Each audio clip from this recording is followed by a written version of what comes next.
বন্ধ কারখানার আবাসন থেকে 2 শ্রমিকের মৃতদেহ উদ্ধার। অনেক ডাকাডাকি করা হয়, কোনো সাড়া পাওয়া যায়নি। শেষ পর্যন্ত দরজা ভাঙার পর ওই মৃত 2 শ্রমিকের এক আত্মীয় দেখতে পান তাদের দেহ। ইতিমধ্যে এই ঘটনায় কাকসায় উত্তেজনা ছড়িয়েছে। দেখুন, দুর্গাপুরে বন্ধ কারখানায় শ্রমিক আবাসন থেকে জোড়া মৃতদেহ উদ্ধার।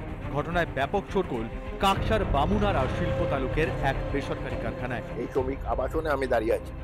আবাসনের সেই ঘর, এই ঘরেই ভিন রাজ্যের 2 বাসিন্দা শ্রমিক থাকতো এই ঘরে, এবং এই ঘর থেকেই আজ সকালে উদ্ধার হয় 2 শ্রমিকের মৃতদেহ। রবিবার সকালে মৃত এক শ্রমিকের আত্মীয় আবাসনে আসেন দেখা করতে। দেখেন দরজা ভিতর থেকে বন্ধ। অনেক ডাকাডাকির পরও দরজা না খোলায় দরজা ভেঙে দেখেন দুজনে কম্বল মুড়ি দিয়ে শুয়ে। দেহে হাত দিতেই তিনি বোঝেন মৃত্যু হয়েছে 2 সহকর্মীর। ভিতরে কি কোনো মশা মারা ধূপ টুপ জ্বালিয়ে ঘুমাচ্ছিল নাকি? হ্যাঁ, কোনদিন তো মশা মারা ধূপ তো জ্বালাবি। হ্যাঁ, মশাই যেহেতু টাঙায় নাই, মশাই টাঙিয়ে শোয়, কিন্তু বন্ধ হয়ে মারা আছে নাকি? কি মনে হচ্ছে? কিছু তো বোঝা যাচ্ছে না স্যার। ওই তো লাগানো ছিল ভেতরে। জানা গেছে চলতি মাসের 8 তারিখ থেকে বন্ধ কারখানা। মৃত শ্রমিকরা দীর্ঘদিন ধরে কারখানার আবাসনে থাকতেন। খুন নাকি বন্ধ ঘরে দম বন্ধ হয়ে মৃত্যু শ্রমিকদের, তদন্তে কাকসা থানার পুলিশ। এই ঘরেই তারা রান্না করে, এখানেই থাকে, এবং তারা উনুন জ্বালিয়ে রান্না করার পর সেই উনুন কার্যত তারা বাইরে করে দেয়নি বা উনুন নেবায়নি, এবং উনুন জ্বলার কারণে একটা কার্বন মনোক্সাইড গ্যাসের ক্ষতি হয় এবং দম বন্ধ হয়ে তার মৃত্যু হয়। কি হয়েছে তো বুঝতে পারছি না। তো একটা উনুন চলছে ভেতরে, দরজা লাগানো ছিল, ওরা বললো যেটা কি বলবে। তো আমরা চাইছি যে পিএম রিপোর্ট হোক, দম বন্ধ হয়ে মৃত্যু হতে পারে। আমার মনে হচ্ছে কিন্তু জানি না। হ্যাঁ, উনুন চলছিল, দরজা লাগানো ছিল।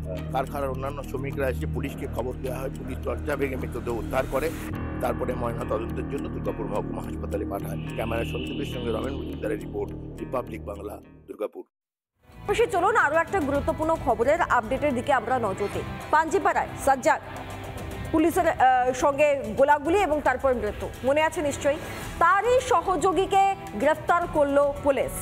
ধৃত শেখ হজরত। এই শেখ হজরতই সাজ্জাদকে আগ্নেয়াস্ত্র দিয়ে এসেছিল, যাতে সে গুলি চালিয়ে, আসামি অবস্থায় যখন ছিল, গুলি চালিয়ে সেখান থেকে পালিয়ে যেতে পারে। আবার এই শেখ হজরতের এক সহযোগী আব্দুল হোসেন, তিনি আবার বাংলাদেশের বাসিন্দা। দেখুন একে একে। পাঞ্জিপাড়া কাণ্ডে আরো একজনকে গ্রেফতার করলো ইসলামপুর জেলা পুলিশ। উত্তর দিনাজপুরের পাঞ্জিপাড়া গুলিকাণ্ডের নয়া মোড়। আদালতে সাজ্জাদকে আগ্নেয়াস্ত্র দেওয়ার অভিযোগে শনিবার গ্রেফতার করা হয় এক অভিযুক্তকে। ধৃতের নাম শেখ হজরত। পাঞ্জিপাড়ার এই কাণ্ডে আরো একজন গোয়ালপুরের বাসিন্দাকে গ্রেফতার করলো ইসলামপুর জেলা পুলিশ, এবং তাকে ইসলামপুর আদালতে তোলা হয়, এবং সেখান থেকে 10 দিনের পুলিশ রিমান্ডে নেয় পুলিশ। আদালতে কিভাবে সাজ্জাকের হাতে অস্ত্র পৌঁছে দেয় হজরত? পুলিশের দাবি আদালতে নথি জমা দিতে যায় শেখ হজরত। নথির সঙ্গেই সাজ্জাকের হাতে আগ্নেয়াস্ত্র তুলে দেয় হজরত।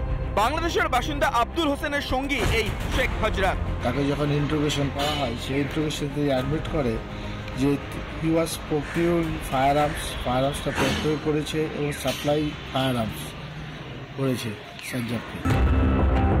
শনিবারই সীমান্ত টপকে বাংলাদেশে যাওয়ার চেষ্টা করে সাজ্জাক। পুলিশ বাধা দিলে পুলিশকে লক্ষ্য করে গুলি ছোড়ে সাজ্জাক। পাল্টা পুলিশের গুলিতে মৃত্যু হয় খুনের আসামির। পুলিশ কাস্টাডিতে থাকা অবস্থায় কি করে তার কাছে বন্দুক পৌঁছলো এবং সেই বন্দুক দিয়ে পুলিশের উপর গুলি চালানো হলো? 2 জন পুলিশের এই অবস্থা হলো, তার জন্য দায়ীটা কে? ইতিমধ্যে শেখ হজরতকে হেফাজতে নিয়েছে পুলিশ। হজরতকে জেরা করে ঘটনায় আর কে জড়িত জানতে চাইছে পুলিশ। কোথা থেকে আগ্নেয়াস্ত্র পেল হজরত? কিভাবে পুলিশের নজর এড়িয়ে আগ্নেয়াস্ত্র সাজ্জাককে দিল হজরত? অনেক প্রশ্নের এখনো উত্তর নেই পুলিশের কাছে। রিপাবলিক বাংলা।